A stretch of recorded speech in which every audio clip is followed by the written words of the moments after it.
Mummy mummy भूमि ने मेरी गुड़िया तोड़ दी। मुझे नींद आ गई थी। भैरवी की आवाज़ से मेरी नींद टूटी तो मैं दौड़ती हुई बच्चों के कमरे में पहुंची।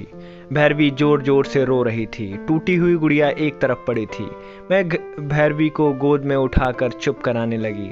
मुझे देखते ही भूमि चीखने लगी, हाँ यह बहुत अच्छी है, खूब प्यार कीजिए इससे। मैं ही खराब हूँ, मैं ही लड़ाई करती हूँ। मैं अब इसके सारे खिलौने तोड़ दूंगी। भूमि और भैरवी मेरी जुड़वा बेटियाँ हैं। यह इनकी रोज की कहानी है। वैसे दोनों में प्यार भी बहुत है। दोनों एक दूसरे के बिना एक पल भी नहीं रह सकती। मेरे पति ऋषभ आदर्श बेटे हैं। उनकी माँ ही उनकी सब कुछ है। पति और पिता तो वे बाद में हैं। वैसे ऋषभ मुझे और बेटियों को बहुत प्यार करते हैं, परंतु तभी तक जब तक उनकी माँ प्रसन्न रहें। यदि उनके चेहरे पर एक पल को भी उदासी छा जाए तो ऋषभ क्रोधित हो उठते। तब मेरी और बेटियों की आफत हो जाती। शादी के कुछ दिन बाद की बात है। माँ जी कहीं गई हुई थी, ऋषभ ऑफिस गए थे। घर में मैं अकेली थी। माँ जी और ऋषभ को सरप्राइज देने के लिए मैंने कई तरह का खाना बनाया, परंतु यह क्या, माँ जी ऋषभ के साथ घर पहुंचकर सीधे रसोई में जा घुसी और फिर जोर से चिल्लाई, ये सब बनाने को किसने कहा था? मैं खुशी खुशी बोली, मैंने अपने मन से बनाया है। वे बड़बड़ाती हुई अपने कमरे में चली गई और दरवाज़ा बंद कर लिया। ऋषभ भी चुपचाप ड्राइंग रूम में सोफे पर लेट गए। मेरी खुशी काफूर हो चुकी थी। ऋषभ क्रोधित स्वर में बोले, तुमने अपने मन से खाना क्यों बनाया? मैं गुस्से में बोली, क्यों, क्या यह मेरा घर नहीं है? क्या मैं अपनी इच्छा से खाना भी नहीं बना सकती? मेरी बात सुनकर ऋषभ जोर से चिल्लाए, नहीं, यदि तुम्हें इस घर में रहना है तो माँ की इच्छा अनुसार चलना होगा। यहाँ तुम्हारी मर्जी नहीं चलेगी। तुम्हें माँ से माफ़ी मांगनी होगी। मैं रो पड़ी। मैं गुस्से से उबल रही थी कि सब छोड़ छाड़ अपनी माँ के पास चली जाऊं, लेकिन मम्मी पापा का उदास चेहरा आंखों के सामने आते ही मैं माँ के पास जाकर बोली, माँ जी माफ़ कर दीजिए, आगे से कुछ भी अपने मन से नहीं करूँगी। मैंने माँ जी के साथ समझौता कर लिया था। सभी कार्यों में उनका ही निर्णय सर्वोपरि रहता। मुझे कभी कभी बहुत गुस्सा आता, मगर घर में शांति बनी रहे इसलिए खून का घूंट पी जाती। सब सुचारू रूप से चल रहा था कि अचानक हम सबके जीवन में एक तूफान आ गया।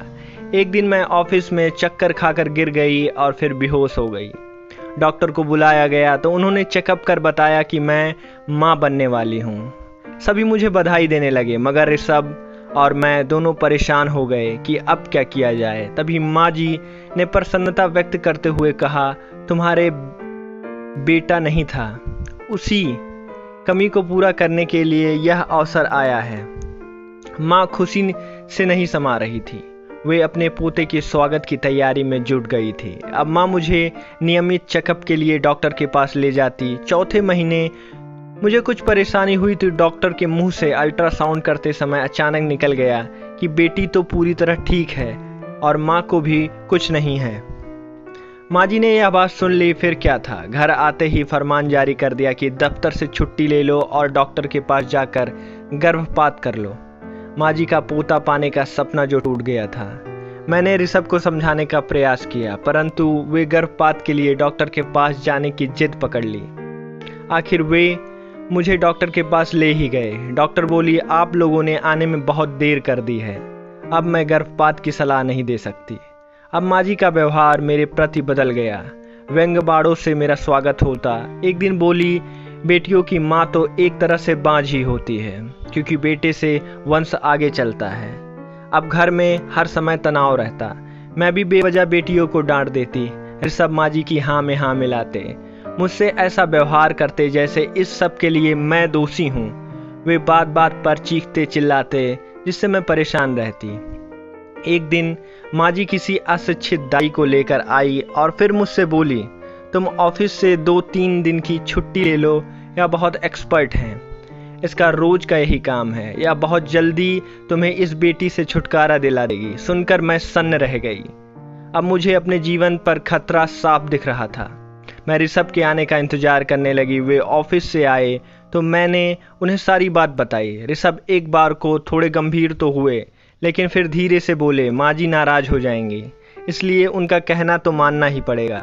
मुझे कायर ऋषभ से घृणा होने लगी।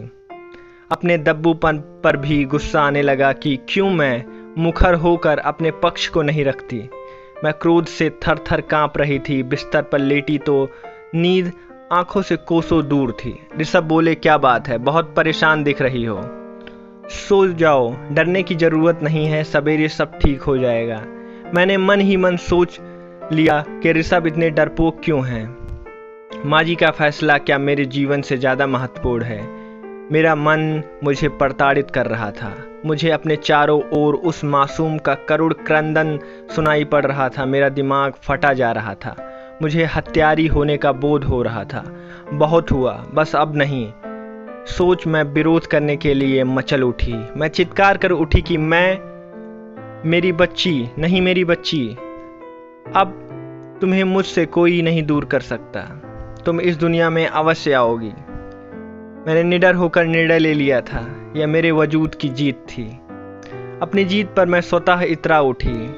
मैंने निश्चित कर लिया और प्रसन्न होकर गहरी नींद से सो गई।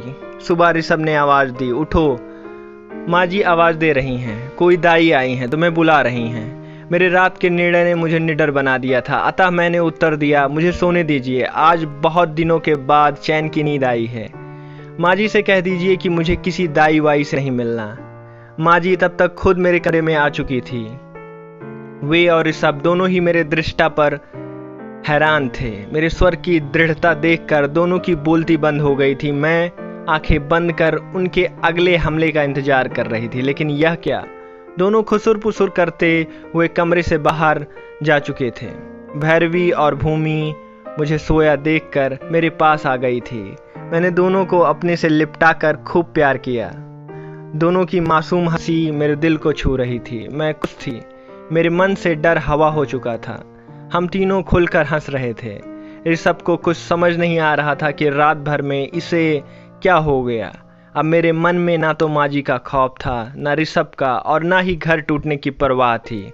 मैं हर परिस्थिति से लड़ने के लिए तैयार थी। यह मेरे स्वतत्व की विजय थी, जिसने मुझे मेरे वजूद से मेरा परिचय करवाया था। अगर आपको ये कहानी पसंद आई है तो प्लीज़ वीडियो को कर दें लाइक, और ऐसी ही और कहानियों के लिए चैनल को कर दें सब्सक्राइब। आपका थैंक यू, शुक्रिया, धन्यवाद।